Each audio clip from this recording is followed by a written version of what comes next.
मी सुप्रिया नवीन एका ब्लॉगमध्ये आपलं मनापासून स्वागत करते। तुम्हाला आजचा दिवस सुखाचा, आनंदी आणि आरोग्यदायी जावो।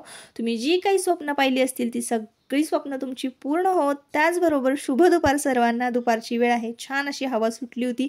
गॅलरीमध्ये सगळ्या झाडांना पाणी दिलेलं होतं, छान टवटवीत झाड झालेली होती ना। हळूच वाऱ्याची झुळूक येत होती ना दुपारची, छान सगळी जी गॅलरीतली झाड आहेत ना ती छान डोलत होती, म्हणून तुम्हाला दाखवलं मी। दुपारची वेळ आहे ताईंनो, जेवण वगैरे झाले, स्वयंपाक, क्लीनिंग हे सगळ्या गोष्टी आवरलेल्या आहेत। सकाळचं जे काही रुटीन असतं ते सगळं झालेलं आहे आणि आटपून मी इथं आलेले आहे मार्केटमध्ये। तर हे आहे वाईचं मार्केट, तर खामकर चौक। आणि बघा इथं ना चौकामध्ये अशी जुनी बिल्डिंग आहे।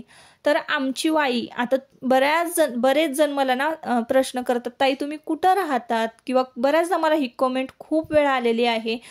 एक जो व्हिडिओ आहे तो बऱ्यापैकी छान व्हायरल झालेला आहे, 1 लाखापर्यंत गेला। तर त्याच व्हिडिओ खाली भरपूर कमेंट आलेल्या, ताई तुम्ही कुठे राहता, कुठून हा व्हिडिओ म्हणजे तुम्ही कुठून व्हिडिओ बनवता। तर ना मी वाईमध्ये राहते आणि वाईतून मी व्हिडिओ बनवते। तर वाई तुम्हाला सांगायला माझ्याकडे हा व्हिडिओ कमी पडेल, एवढं काय आहे वाईमध्ये। तर वाई मला खूप आवडते आणि वाईमध्ये ना अशा जुन्या वास्तू खूप आहेत, अगदी 400 वर्षापूर्वींच्या ज्या वास्तू आहेत ना, अगदी बघण्यासारख्या आहे सगळं। तर माझी जन्मभूमी सुद्धा वाईच आहे आणि माझं सासर सुद्धा वाईच आहे। आता जन्मभूमी वाई कशी, तर बघा माझ्या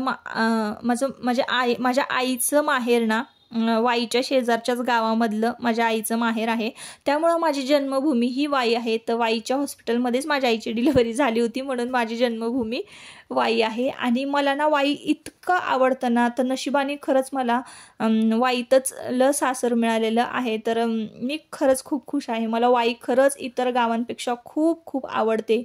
इथले लोक आवडतात आणि वाईतले म्हणजे हवा, नेचर, जे काही निसर्ग, हे सगळे मंदिरं जे आहेत बघण्यासारखी आहेत घाटावरची। तुम्ही याल ना तर तुम्हाला दिवस कमी पडेल, इतकी छान सुंदर सुंदर मंदिरं आहेत इथली। आणि काही गुप्त भुयारं सुद्धा आहेत। तुम्हाला माहिती आहे की इथं प्रतापगड जवळ आहे।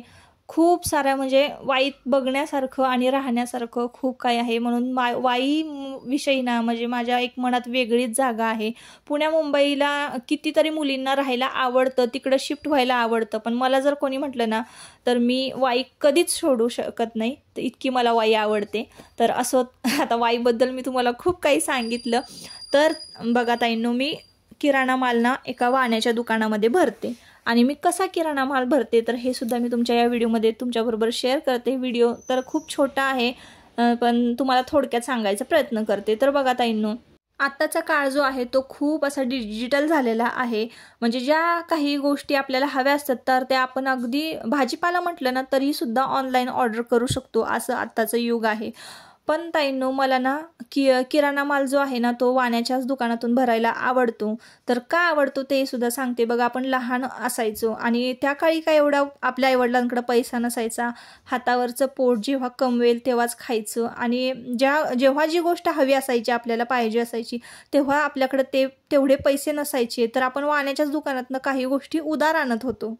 तर आपण जेव्हा म्हणजे आपल्या काही भावना काही गोष्टींबरोबर जोडल्या गेलेल्या असतात, तर आपण जर मॉलमध्ये गेलो किंवा डीमार्टमध्ये गेलो आणि उधार मागितलं, किंवा समजा 1 रुपया आपल्याकडं बिल कमी असेल, तर तिथं ते चालतं का? अजिबात ह्या गोष्टी ज्या आहेत त्या तिथं चालत नाहीत।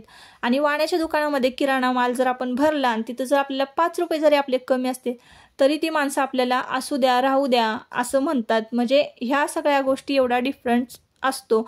आणि तुम्ही असं म्हणाल की तिथं पण काही गोष्टी ज्या आहेत त्या अगदी स्वस्तात, रिजनेबल रेटमध्ये मिळतात डीमार्टमध्ये, तर मिळतही असतील, पण वाण्याच्या दुकानात सुद्धा आपण जर नेहमी किराणा भरला तर ती लोकंसुद्धा आपल्याला अगदी योग्य दरामध्ये सगळा जो किराणा माल आहे तो देत असतात। आणि आपल्या लिस्टमध्ये जेवढं काही आपल्याला जे पाहिजे आहे ज्या क्वांटिटीमध्ये, ते आपण एका लिस्टमध्ये लिहून घेतलं की नाही आणि वाण्याकडे गेलं आणि वाण्याला सांगितलं की एवढं, ते लोक बरोबर आपल्याला व्यवस्थित किराणा भरून देतात। आणि तो सुद्धा त्यांच्याकडचा सुद्धा माल जो आहे तो सुद्धा अगदी निवडक आणि स्वच्छ असतो। मी हे स्वतः अनुभवलेलं आहे की आपण म्हणतो डीमार्टमधून पॅकेट आणलं आणि ते निवडलेलं असतं, ते धान्य खूप स्वच्छच असतं असं, पण वाण्याकडचं सुद्धा धान्य स्वच्छ असतं, मी जिथे भरते तिथे। तर ह्या सगळ्या गोष्टी आहेत। आणि आता आजकाल ना डीमार्ट मॉल असं व्हायला म्हणजे तयार व्हायला लागलेलं डिजिटल युग आलेलं आहे. तर सगळे काही किराणा तिकडंच भरतात, सगळे खरेदी वगैरे तिकडंच करतात. तर वाण्याची जी काही छोटी छोटी दुकानं आहेत जी की आपल्यासारख्या लोकांमुळं म्हणजे चाललेली असतात, त्यांचं सुद्धा पोटपाणी चाललेलं असतं. तर कुठंतरी हे वाण्याचं दुकान आहे ना अगदी कोसळून जाऊ नये किंवा बंद होऊ नये यासाठी ना आपल्याला ही परंपरा जी आहे की आपण जे काही वाण्याच्याच दुकानातनं आणत होतो, किराणा माल भरत होतो, तर ते तिथूनच त्या गोष्टी भरायच्यात. तर मला तरी म्हणजे माझं मत तरी असं आहे. यावर प्रत्येकाचं मत वेगवेगळं असू शकतं. तर अशा सगळ्या गोष्टींना मी वाण्याच्या दुकानातनं भरते. आणि तुम्हाला सांगते बघा, मी डीमार्टमध्ये गेले ना तर एका महिन्याचा जो किराणा आहे ना तर तो तिथं माझे 10-12 हजार रुपये खर्च होतात आणि एकच महिन्याचा किराणा माल मी तिथून घेऊन येते. का तर इतर गोष्टी पण त्यामध्ये म्हणजे एखादी वस्तू आपल्याला काचेची आवडली आपण लगेच घेतो, तिथं आपलं बिल जे आहे ते डिवाइड होत असतं. तर वाण्याच्या दुकानामध्ये असं होत नाही. जे वस्तू आपल्याला पाहिजे, जे गरजेचं आहे तेवढंच आपल्या पिशवीमध्ये येतं. म्हणून मग माझं जे हे बिल आहे ना अगदी 3-4 महिन्याचं, तर ते बघा 7-8 हजारापर्यंत जे 3-4 महिन्याचा जो किराणा आहे ना तो मी भरत असते. आणि 3-4 महिन्याचा किराणा एकदम भरल्यामुळं काय होतं की प्रत्येक महिन्याच्या पगाराचा जो काही किराणा मालाचा हिस्सा आहे ना तर तो वाचत असतो. दर महिन्याला तेवढे पैसे माझ्याकडे शिल्लक पडतात. म्हणजे अगदी 3 महिन्याचा भरला तर 3 महिन्याचे 2,500 हजार रुपये ह्याप्रमाणे ना सेविंग होत असते. तर अशाच पद्धतीनं बघा मी किराणा माल भरत असते. मग अगदी टोटली सगळ्या गोष्टी, अगदी धूप दीप देवपूजेला लागणारं, झाडू, कोलगेट, साबण, सगळ्या गोष्टी, म्हणजे व्हिडिओ कमी पडेल एवढं सांगायला, एवढ्या सगळ्या गोष्टी मी तिथूनच भरत असते. तर मसाल्यांपासून चटणी मिठापासून सगळं भरत असते, लाल तिखट वगैरे, डाळी, कडधान्य, पोहे, रवा, हे सगळं. तर असो, आता बघा संध्याकाळची वेळ झालेली आहे ताईंनो, आणि दिवाबत्ती आयुषनं केली. किराणा माल घेऊन आला ना एक तासभर ना मी जरा आराम केला. खूप थकवा येतो ताईंनो ज्या दिवशी किराणा माल भरायचा असेल त्या दिवशी. आणि सगळ्या गोष्टी अगदी सेपरेट मी आणत असते. तर साबण, कोलगेट वगैरे ज्या काय लागणाऱ्या बाथरूमचे जे प्रोडक्ट आहेत ते वेगळे, मसाले वगैरे आहेत ते वेगळे, आणि डाळी किंवा असं रवा, पोहे, गूळ वगैरे हे सगळं वेगळं. तेलाचा डबा, तर एक तेलाचा डबा आम्हाला 4 महिने जातो. तर अशा पद्धतीनं किराणा भरते. झाडू आणलेला होता ताईंनो, झाडूची ना पूजा केली. नवीन झाडू ना काढण्यापूर्वी आधी मी ना झाडूची पूजा करते.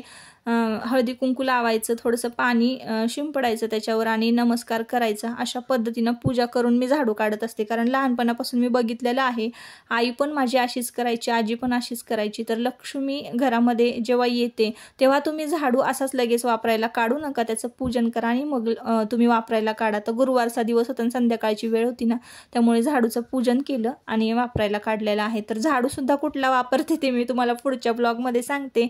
आणि इकडे बघा, तर दादा तुमचे ना कोल्हापूरला आले होते, आणि कोल्हापूरला ना बघा अशी छान टॉप, कुर्तीज वगैरे मिळतात. तर अगदी किती 300 रुपयाला 2 वगैरे असं आहे वाटतं. तर रोज वापरायला म्हणजे डेली वेअरसाठी अशा कुर्तीज तुम्ही घेऊ शकता. खूप कलर पण जात नाही त्याचा, आणि कापडही छान चांगलं होतं. तर तिकडे पाठीमागे लिहिलेलं आहे 500 रुपयाला 2. पण इकडच्या ज्या होत्या अगदी स्लीवलेस वगैरे कुर्ती ज्या होत्या ना, तर त्या 300ला 2 म्हणजे 150ला 1 इतक्या स्वस्त असतात. आणि वापरायला कापड वगैरे बऱ्यापैकी चांगलं असतं. तर असं दादा कुठेही गेले ना की डायरेक्ट व्हिडिओ कॉल करतात आणि अशा पद्धतीनं माझ्यासाठी शॉपिंग करत असतात. तर म्हटलं चला थोडक्यात तुम्हाला शॉपिंगसुद्धा तुमच्याबरोबर शेअर करावी. आता दादांनी बघा काय आणलेलं आहे. तर इथे बघा ही साडी जी आहे ना अगदी 200 रुपीजचीच फक्त आहे. पण दर गुरुवारी कसं होतं, आपण येल्लो कलर घालतो किंवा संकष्ट चतुर्थी वगैरे असले की येल्लो कलर आपल्या म्हणजे साडी किंवा कुर्ती छान दिसते. म्हणून बघा मी ही साडी सातारहून घेतलेली आहे. तर सेल लागलेला होता, तर तिथं मला ही साडी 200 रुपयाला बसलेली आहे, म्हणजे मिळालेली आहे. अगदी आता मी नेसली आहे ना त्याच पद्धतीचं त्याचं सूत आहे, थोडीशी कॉटन टाईप आहे, फुगत वगैरे नाही, चापून बसते. पण मात्र इस्त्री करावी लागते अशा कापड, म्हणजे असं जर असेल तर थोडंसं आणि ही साडी बघा मला ना ऑनलाईन घेतलेली आहे दादांनी.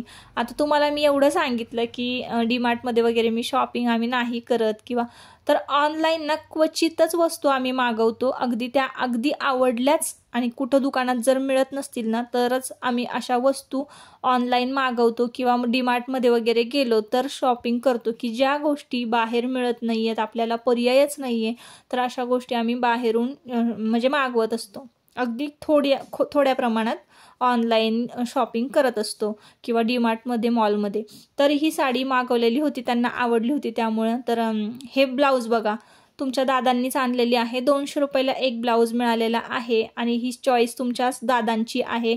तर रेड कलरचा माझ्याकडे नव्हता ब्लाऊज म्हणून त्यांनी, आणि आता ते म्हणाले की बघ फुग्याची म्हणजे ब्लाऊज वगैरे घालतात बाही असलेले, तर तू का नाही तसे वापरत, खूप छान दिसतात म्हणून बघा त्यांनी मला हे आणलेलं आहे. तर कधीतरी एखाद्या वेळेस घालेन आणि तुम्हाला फिटिंगसुद्धा ब्लाऊजची दाखवेन. तर मला असं वाटतं की रेडीमेड ब्लाऊज खूप परवडतात ब्लाऊज शिवून घेण्यापेक्षा, कारण कापडच आता आपल्याला 200 रुपयाला मिळतं आणि शिलाई तर 500-600 रुपये आहे ताईंनो. त्यामुळे रेडीमेड ब्लाऊज ना कधीही आपल्याला अगदी बजेटमध्ये बसणारे असतात. तर ही साडीसुद्धा बघा 350-400 रुपयाची साडी आहे. आणि जी ऑनलाईन मागवलेली आहे लेव्हेंडर कलरची ती सुद्धा साडी मला 500च्या आतच मिळालेली आहे. तर अशा पद्धतीनं माझी शॉपिंग असते. आणि इकडे बघा आता बऱ्याच ताईंनी मला हा प्रश्न विचारलेला होता, ताई फोटो दाखवा त्या तुम्ही जे मॉइश्चरायझर क्रीम वापरता त्याचा. तर बाटली बघा मी तुम्हाला दाखवते, अशा पद्धतीची बाटली आहे.